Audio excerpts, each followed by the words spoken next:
चाहे स्वभाव हर एक के अलग हैं, फिर भी ये प्यार ये हर एक से किया जा सकता है और ये करना भी है। ये एक अनकंडीशनल होके कि सिर्फ उनसे हैंड पिक्ड नहीं, जो एक मेरे मुताबिक अपना स्वभाव रखते हैं या मेरी जैसी चीज़ों को पसंद करते हैं, ये एक उस तरह के दायरे में एक छोटी सोच को नहीं रखना। ये खुल के हर कोई जहाँ हर एक को एक्सेप्ट करता रहे और बात वही कि जब भी कोई कमियां हैं वो खुद में पहले ढूंढी जाए और फिर उसके बाद अगर लगे कि खुद हम पूरी तरह से ठीक हो गए हैं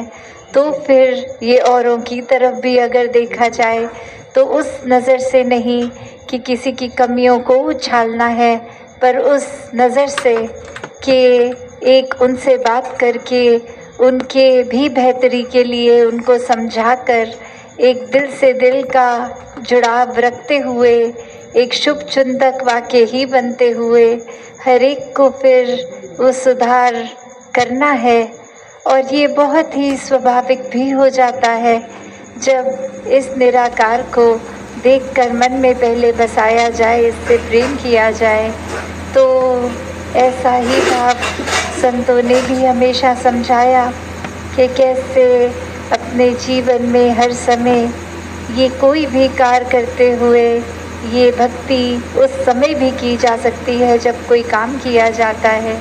ये प्रेम भी हर समय, ये प्यार भी किया जाता है तो भी वही एहसास मन में रहता है कि परमात्मा जब कण कण में है, हर एक में है,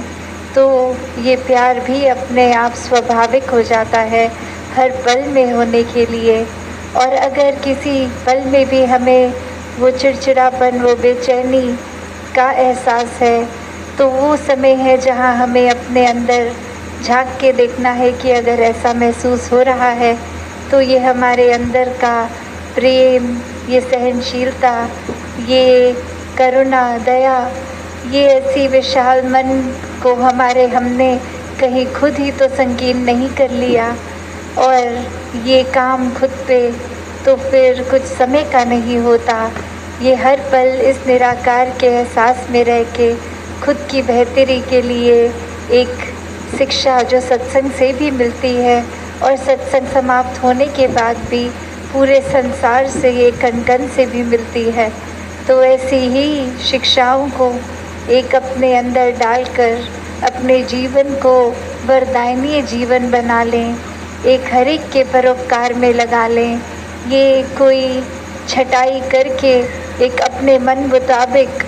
बातें और लोगों को नहीं अपनाया या एक दूर किया जाए।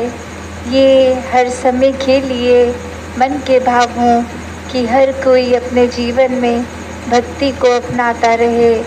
एक दूसरे के लिए आदर सत्कार ही मन में हो। तो ऐसे जो बात ये बोलने के लिए तो बहुत ही बेसिक है, शायद कोई छोटे बच्चे को भी ये एक छोटी उम्र से स्कूल में भी शिक्षा के तौर पे एक मॉरल साइंस के रूप में भी बताया जाता है, तो फिर ये ताउम्र बात को क्यों रिपीट किया जाता है। तो बात वही कि अगर सीखा है तो हो सकता है वो कुछ पल के लिए उस तरह से बात प्रभाव छोड़े, पर अगर वो अंदर से ही बात रहती है तो वो हमेशा के लिए रहती है। उसकी कोई शेल्फ लाइफ छोटी कम देर के लिए नहीं। वो गुण फिर हम पहले खुद ही बन जाते हैं। तो जब हम खुद ही वो गुण बन गए, चाहे वो प्रेम बन गए, चाहे विशालता बन गए, चाहे अनेकों गुण जो भी हैं वो बनते जाएंगे, तो जीवन भर वो स्वभाव में भी टिकेगा। तो ऐसा ही जीवन भक्तों का रहा है कि ऊपरी ऊपरी कोई सिखाई नहीं, ये तो रोम रोम अपना इस निराकार के हवाले है और इसी में एक मिक वाली अवस्था है। तो ऐसा ही भक्ति भरा जीवन हर कोई जीता जाए, सेवा सिमरन और सत्संग को प्राथमिकता देते हुए अपने जीवन के हर काम किए जाएं और उसमें भी फिर वो सेवा रूप ही होगा, चाहे वो किसी प्रकार का भी एक ठीक नियत से किया गया काम हो, कोई चतुर चालाकियाँ ना उसमें मिलें। तो दातार हर एक पे कृपा करे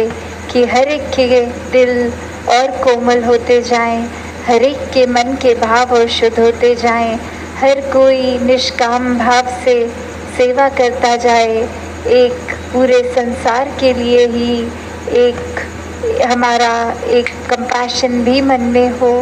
और उसी